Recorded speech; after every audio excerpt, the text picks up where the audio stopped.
Ready start.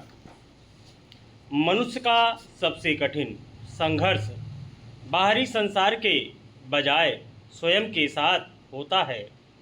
बाहरी संघर्ष तो समय के साथ समाप्त हो जाते हैं, परंतु भीतर का द्वंद्व प्रायः जीवन पर्यंत चलता है।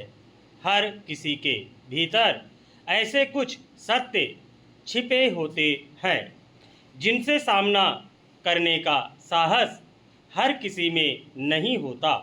अधिकांश लोग अपनी कमजोरियों पर पर्दा डालकर जीना आसान समझते हैं, क्योंकि अपने भीतर झांकना किसी गहरे अंधेरे कुएं में उतरने जैसा होता है। वहाँ व्यक्ति को अपनी ही परछाइयों से डर लगने लगता है, जबकि जीवन का वास्तविक परिवर्तन वहीं से आरंभ होता है, जब मनुष्य अपने भीतर की कठोर सच्चाइयों को स्वीकार करने का साहस जुटा लेता है। अपनी कमियों को स्वीकार करना हार नहीं, बल्कि आत्मबोध की पहली सीढ़ी है। जिस दिन व्यक्ति अपने दोषों से भागना छोड़ देता है, उसी दिन उसके भीतर एक नई रोशनी जन्म लेने लगती है।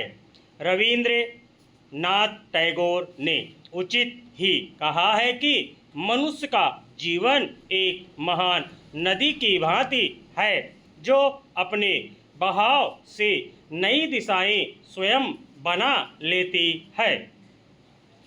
जीवन में कई ऐसे क्षण आते हैं जब जिम्मेदारियों का बोझ, असफलताओं की पीड़ा और संबंधों की उलझने हमें भीतर से थका देती है।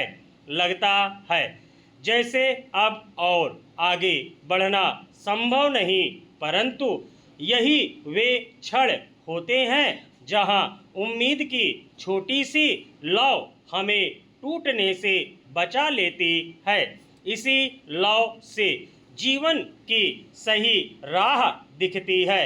व्यक्ति समझने लगता है कि जीवन की कठिनाइयाँ उसके व्यक्तित्व को और परिष्कृत ही करती हैं। उसे अनुभूति होती है कि शांति बाहर की उपलब्धियों में नहीं, अपितु भीतर की स्वीकृति में छिपी होती है। जब व्यक्ति मन के दर्पण में देखकर स्वयं को स्वीकार कर लेता है, तब जीवन का हर संघर्ष हल्का लगने लगता है। असली बदलाव किसी चमत्कार से नहीं, बल्कि आंतरिक चेतना से ही आकार लेता है। यही चेतना हमारा स्वयं से साक्षात्कार कराती है। आत्म स्वीकृति के भाव से ही जीवन का सौंदर्य बोध बढ़ता है। संसाधनों के सीमित उपयोग का समय शीर्षक से प्रकाशित आलेख में कुमार रोहित ने संसाधनों के विवेकपूर्ण उपयोग की आवश्यकता को रेखांकित किया है। यह विचार निस्संदेह समयानुकूल है, किंतु इस विषय को केवल बचत और मितव्ययता तक सीमित करके नहीं देखा जा सकता। वास्तविक चुनौती संसाधनों की कमी से अधिक उनके असमान और विवेकपूर्ण उपयोग की है। आज जल, ऊर्जा, भूमि और खनिजों पर बढ़ता दबाव केवल जनसंख्या वृद्धि का परिणाम नहीं है। उपभोग की ऐसी प्रवृत्ति विकसित हो चुकी है जिसमें आवश्यकता से अधिक उपभोग को ही प्रगति का प्रतीक मान लिया गया है।